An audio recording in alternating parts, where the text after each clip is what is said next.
baril.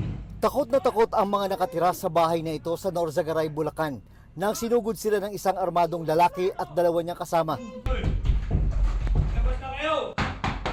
Kunti, babasagin ko sa sakyan nyo pag hindi kayo lumabas. Ay, may mga baril sila. Pumunta sila dito. Nakatok kami dito. Sino ba yung mga tao na to? Hinahanap pala ng mga umataking lalaki ang mga nakaaway nilang magkapatid na nakatira sa lugar. Kahit dalawa sila, dalawa din kami. Sa investigasyon ng Bulacan Provincial Police Office, nag-ugat ang gulo sa gitgitan sa kalsada.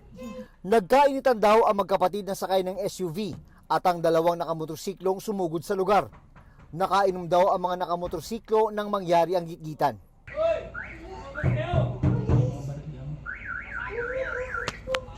Eh, may mga baril. May mga baril sila dito. Ang lalaking may dalang baril ay tinawag lang daw ng mga nakamotorsiklo para tulungan sila. Nagkaroon po ng konting komosyon doon sa lugar at ang matapos po ang komosyon, sinundan po nitong mga suspect natin, itong mga complainant hanggang sa kanilang bahay. At pagdating po doon, nagbanta po sila na babalik kami. Doon po nila tinawag na yung kanilang kaibigan, yung po yung nasa video na may dalang baril. Nangyari ang insidente noong May 3 at kinabukasan, naaresto ang dalawa sa tatlong suspect. At nung naaresto po itong dalawa na suspects na nakamotor, ay kinasuhan na po natin noon ng grave threat, malicious mischief at trespass po sa dwelling. Pinaghahanap pa ang suspect na may dalang baril.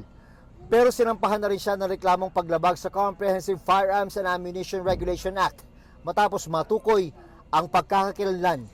Wala siyang record sa LTAP at meron pong nakarehistro sa kanyang baril, ngunit ito po ay expired pa noong 2016, kaya po siya ay nakasuhan ng violation ng 10591, RA 10591. Tumangging magbigay ng pahayag ang dalawang nahuling suspect na nasa kustodiya ng Norzagaray Police.